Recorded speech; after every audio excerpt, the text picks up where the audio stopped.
नमस्कार मंडळी, मी रुपाली तुमचं पुन्हा एकदा खूप खूप स्वागत करते आजच्या एका नवीन व्लॉगमध्ये. आय होप तुम्ही सगळे मस्त असाल आणि स्वतःची काळजीही घेत असाल.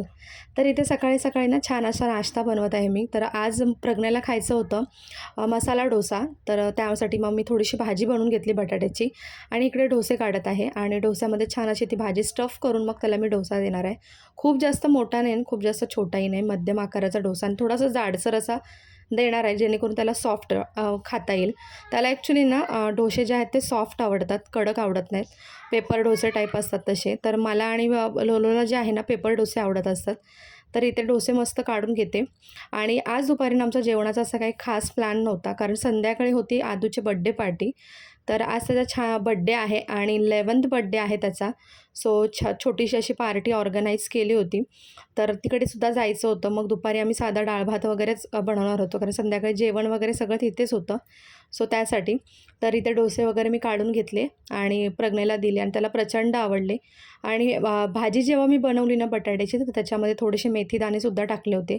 त्यामुळे त्याची टेस्ट जी आहे ना ती अजूनच इन्हॅन्स झाली होती. आणि लोलोलासुद्धा आवडला. तर त्याने एक डोसा खाल्ला लोलोने आणि प्रज्ञेने 2-3 खाल्ले. त्याला प्रचंड आवडले. आणि मी सुद्धा मग साधे डोसे घेतले, खाल्ले आणि मग त्यानंतर मग आम्ही बाकीची जेवणाची वगैरे तयारी होती तीसुद्धा मी करून ठेवली आणि माझी बाकी थोडी घरातली कामं होती तीसुद्धा आवरून घेतली. जेव्हा पण असा थोडासा रेस्ट असतो ना दुपारच्या जेवणाला वगैरे, तर जी आठवडाभरात कामं करता येत ना ती कामं मी करत असते. आणि मुलांचं आता सध्या स्कूलचं कसं झालं आहे, ॲन्युअल डे, स्पोर्ट्स वगैरे चालू आहेत ना, त्यामुळे कसं मुलांच्या स्कूलचं टायमिंग आहे ना फिक्स नाही आहे. कधी मॉर्निंगला बोलवतात, कधी कधी आफ्टरनूनला बोलवतात, कधी मधल्याच वेळेला बोलवतात. त्यामुळे इथे स्कूलचं पण टेन्शन नव्हतं आज. सो आता आम्ही मग संध्याकाळी लवकरच जाणार आहोत बड्डे पार्टीसाठी.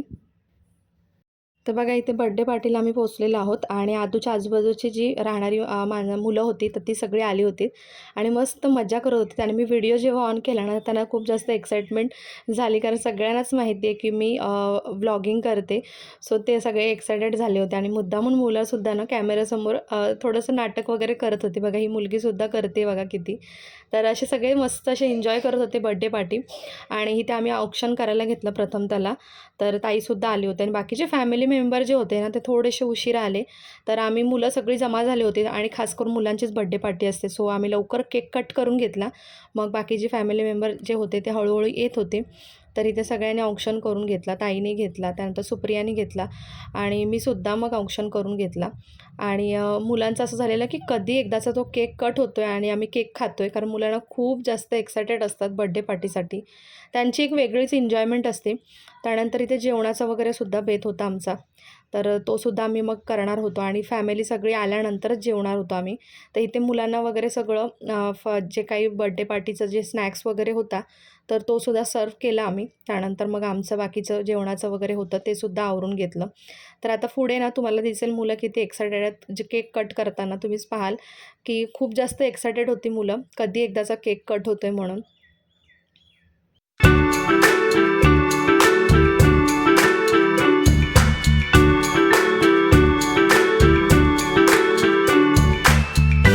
तर ते आदूची जी मैत्रीण होती तर तिने सुद्धा औक्षण करून घेतलं, कारण आम्ही सगळे करत होतो ना, मग तिला पण इच्छा झाली करण्याची. आणि मुलं कधी एकदाची मोठी होतात ना कळतसुद्धा नाही आपल्याला. जेव्हापर्यंत मूल वर्षाचं होत नाही ना तोपर्यंत असं आपल्याला वाटतं की टाईम जो आहे तो खूप स्लोली चालला आहे. पण एकदा मुलं वर्षाची झालीत ना की तो टाईम पिरियड कसा पटापट जातो ते कळतच नाही. आणि बघता बघता आदू 11 वर्षाचा झाला आणि त्याला 12th लागलं, म्हणजे 11 कंप्लीट होऊन 12th लागलं आणि कळलंच नाही आम्हाला. अजून असं वाटत होतं की खूपच लहान आहे. आणि प्रज्ञा आणि आदू जवळजवळ एकाच वयाच्या आहेत, म्हणजे 1 महिन्याचा फरक आहे दोघांमध्ये. नेक्स्ट मंथमध्ये प्रज्ञाचा सुद्धा वाढदिवस आहे. आणि लोलोचं इथे चाललेलं की केक कट करण्यासाठी मी दादासोबत उभा राहणार म्हणून. आणि फायनली तो उभासुद्धा राहिला.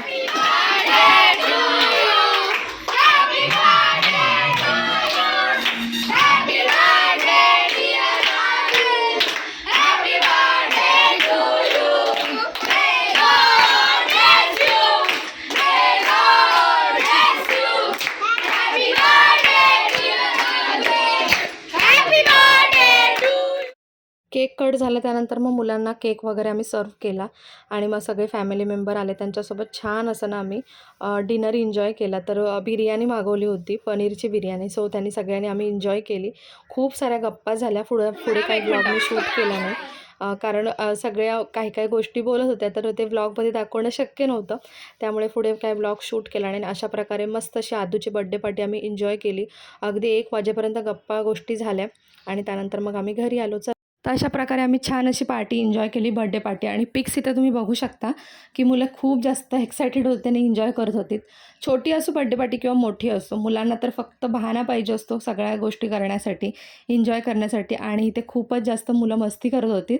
आणि बघा केक इतका सुंदर होता ना, की खूप छान होता केक. अगदी तोंडात टाकल्या ना मेल्ट होत होता. बेल्जियम चॉकलेटचा केक होता. खूप सुंदर आणि टेस्टी होता. चला मग आजचा व्लॉग जो आहे तो मी इथे सेंड करते. आय होप तुम्हाला छोटीशी बर्थडे पार्टी आमच्या आवडली असेल. कशी वाटली मला नक्कीच कॉमेंट सेक्शनमध्ये सांगा आणि आवडल्यास लाईक, सबस्क्राईब, शेअरसुद्धा करा. चला पुन्हा भेटूया एक छानशा व्लॉगसहित. तोपर्यंत स्वतःची काळजी घ्या.